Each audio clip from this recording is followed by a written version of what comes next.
To replace the F-84F, Republic Aviation started working on a supersonic tactical fighter bomber in 1951. The F-105 Thunder Chief, subsequently lovingly referred to as the Thud, was the outcome. The YF-1050I prototype made its first flight in October 1955, but it wasn't until June 1959 that the F-105D made its debut. 833 Thunder Chiefs of all types were built, including 610 F-105Ds. The D-type lets the aircraft use its internal bomb bay for fuel, while still being able to carry the entire 12,000-pound weapons load outside. This feature allowed the F-105D to take off with a full load of ammunition and the least amount of fuel possible, refuel in the air, and carry the largest amount of cargo possible to the target. Despite this distinctive quality, the F-105D program was considered for cancellation due to repeated fleet groundings caused by engine issues that led to 2 tragic accidents. According to Ted Spitzmiller's book, Century Series, the USAF Quest Air Supremacy, 1950 to 1960, manufacturing blocks led to configuration discrepancies that complicated maintenance procedures and spare part ordering, much as they had with earlier F-105 variants. The kilometers of wiring, hydraulic lines, and gasoline lines were routed and secured incorrectly, causing chafing that ultimately led to shorts and leaks, which brought high maintenance and multiple accidents.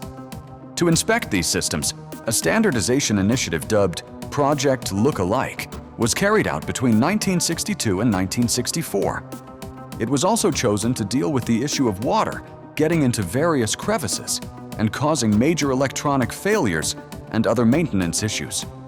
It is noteworthy that this problem was discovered during deployments to Europe, where the seasonal weather was significantly worse.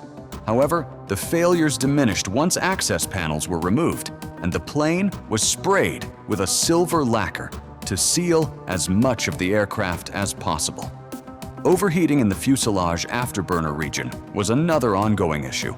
To increase the amount of cooling from outside air, 2 additional air intakes were added, one on either side of the aft fuselage.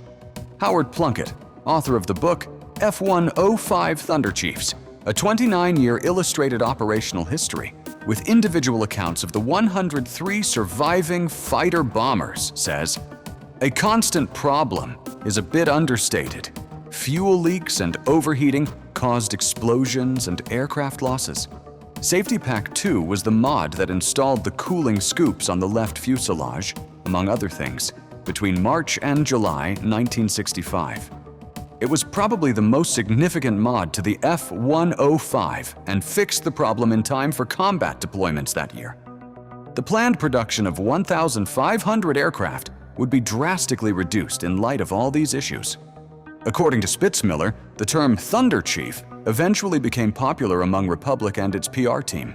Still, those who piloted the heaviest fighter of the era, with a wing loading that ensured a rapid descent rate in the event of an engine failure, applied another appellation. The F-105 was nicknamed the Thud by those who flew and maintained it, whether due to the sound of 50,000 pounds of metal crashing to the ground or the humorous abbreviation of the name of Howdy Doody's Indian opponent, Chief Thunderthud.